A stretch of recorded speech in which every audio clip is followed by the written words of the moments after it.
नमस्कार सब राम भक्तों को राम राम। आज बालकांड में कामदेव शंकर के पास जाते हैं उनकी समाधि को भंग करने की कोशिश करने के लिए। तुलसी लिखते हैं, उभय घरी अस कौतुक भयउ, जो लगे काम शंभु पहि गयउ, सेवहे बिलो के ससंके मारु, भयउ जथा थे सब संसारु।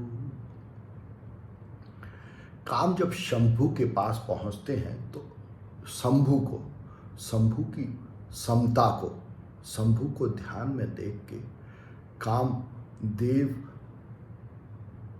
सशंकित हो जाते हैं कि क्या वो उनके ध्यान को भंग कर पाएंगे या नहीं। और जैसे ही कामदेव सशंकित होते हैं अपने प्रभाव के बारे में, वैसे ही सारा संसार यथावत हो जाता है। जो कामनाओं में घूम रहा था, कामनाओं के वश हो गया था, वो वापस ध्यानमय हो जाता है सारा संसार।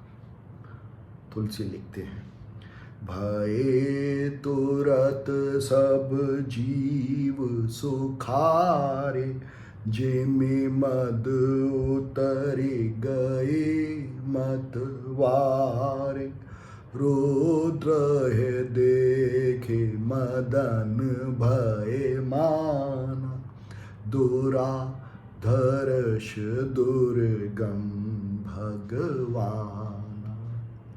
जैसे ही कामदेव को आशंका होती है कि क्या वो शिव का ध्यान तोड़ पाएंगे, वैसे ही सब जीव सुखी हो जाते हैं, क्योंकि सबों में जो कामनाओं का मद होता है वो खत्म हो जाता है। और शिव को देख के फिर कामदेव को बड़ा डर लगता है कि शिव तो बहुत ही दुर्गम और दुराधर्ष, मुश्किल से प्राप्त होने वाले भगवान हैं। फिरत लाज कछु करे नहीं जाई, मरन उठान मन रचे से उपाय। कामदेव लज्जा के वश वापस नहीं जा सकते, फिर नहीं सकते, तो अपने मरण को भी जान के वो यह विचार करते हैं कि क्या किया जाए। भगवान शिव शंभु की समाधि को, उनके ध्यान को भंग करने के लिए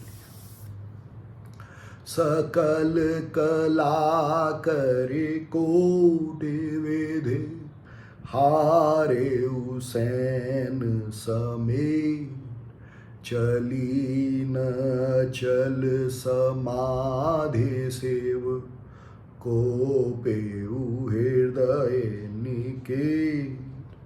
कामदेव बहुत कोशिश करते हैं शिव की, शंभु की समता, उनके ध्यान को भंग करने की, पर सफल नहीं हो पाते और क्रोधित हो जाते हैं। फिर कामदेव क्या करते हैं, छाड़े बेशम बेसिख लागे, छूटे समाधि शंभु तब जागे, भयउ ईस मन क्षोभु विशेषी, नयन ओघारे सकल देश देख। कामदेव तब विषम बाण छोड़ते हैं, मतलब कामदेव विषमता उत्पन्न करते हैं। कामदेव इस संसार को, जो कि शंभु का रूप है, उसको विषमता से, उसको अलग अलग करके, उसको डिफ्रेंशिएट करके देखते हैं। और जैसे ही कामदेव विषमता से इस संसार को देखते हैं, विषम बाण चलाते हैं। इसी को विषम बाण कहा, विषमता से देखना, विषमता जान के इस संसार में बोलना। तो जो शंभु है, जो ईश्वर है, जो चेतनामय है, वो अपनी समाधि या ध्यान से जाग जाता है कि कामदेव उन्हें अलग अलग करके देख रहे हैं। और ईश्वर के मन में शंभु यानी चेतना में क्षोभ उत्पन्न होता है और फिर शंभु आंखें खोल के इधर उधर देखते हैं। तब सेवती सर नयन उघारा, चितवत काम भयउ जरि छार। तब शिव अपने तीसरे नेत्र से काम को देखते हैं और उन्हें जला के भस्म कर देते हैं। इसका मतलब ये है कि तब शिव अपने ध्यान में, उस ध्यान में जिसमें वो इस संसार को सम देखते हैं, इस संसार में समता देखते हैं, उस ध्यान में वापस लौटते हैं शिव। और जब समता से देखते हैं इस संसार को, इस संसार में समता देखते हैं, तो जो विषमता है वो खत्म हो जाती है। और विषमता खत्म होने का मतलब है कामनाओं का खत्म हो जाना, कामनाओं का जल जाना। कामनाओं का खत्म हो जाने का मतलब है कामदेव का खत्म हो जाना। जब कामनाएं खत्म होती हैं तो क्या होता है? तुलसी लिखते हैं, हाहाकार भयउ जग भारी, डर पे सुर भय असुर सुखारी, समुझी काम सुख सोचहि भोगी, भये अकंटक साधक जोगी। जैसे ही कामनाएं खत्म होती हैं, कामदेव खत्म होता है, वैसे ही जो सारे असुर हैं वो तो परेशान हो जाते, खुश हो जाते हैं, असुर खुश हो जाते हैं। और जो सुर हैं वो डर जाते हैं, जो अच्छे स्वर हैं वो डर जाते हैं कि क्या हुआ। और जो असुर हैं वो खुश हो जाते हैं। और काम सुख, क्योंकि कामनाएं खत्म हो जाती हैं तो जो साधक हैं, जो योगी हैं, वो भी खुश हो जाते हैं।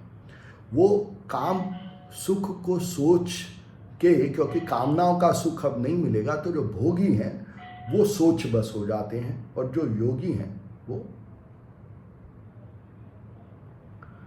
उनकी साधना का पथ अकंटक हो जाता है।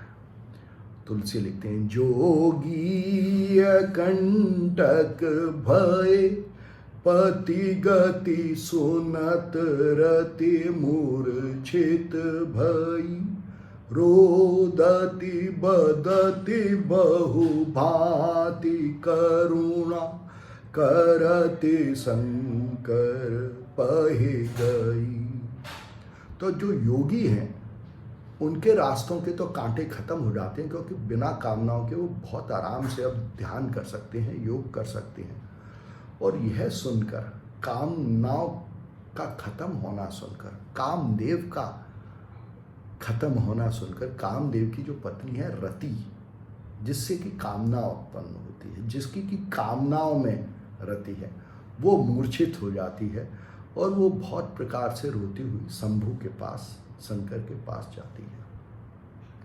अति प्रेम करे बिनती, विविध विधि जोरी कर, सन्मुख रही प्रभु आशुतोष कृपाल सेव, अबलानी रखी बोले सही।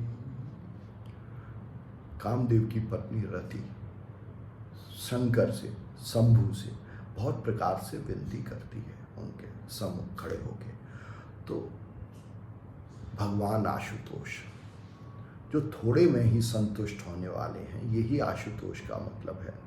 वो शिव की पत्नी रति को देख के कहते हैं, अब ते रति तब नाथ कर, हो यहे नाम अनंग, बिनु बापु व्यापहि सबहि पुनि, सुनु निज मिलन प्रसंग।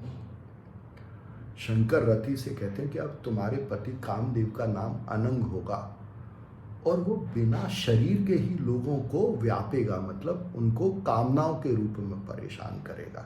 तो ये प्रसंग है कामदेव के जलने के बाद कामनाओं के रूप में लोगों के मन में, मस्तिष्क में प्रकट होने का, उन पे हावी होने का। और फिर जब रति पूछती हैं कि मेरा मिलन कैसे होगा, तो कहते हैं जब जदुवंश कृष्ण अवतारा, हो यहे हरन महामहे भारा, कृष्ण तनय हो यहे पति तोरा, बचनु अन्यथा होय न मोरा। तो शंकर कहते हैं रति से कि जब यदुवंश में कृष्ण का अवतार होगा, इस पृथ्वी पर जो भी भार है उसको हरने के लिए, तो कृष्ण के पुत्र के रूप में तुम्हारा पति, प्रद्युम्न के रूप में तुम्हारा पति दोबारा जन्म लेगा और यह सत्य होगा। तो यह प्रसंग कामदेव के जलने का और कामदेव के जलने के बाद कामनाओं के रूप में मनुष्यों में उत्पन्न होने का प्रसंग है कि वो कामनाओं के रूप में मनुष्य पर हावी होते हैं। फिर धन्यवाद।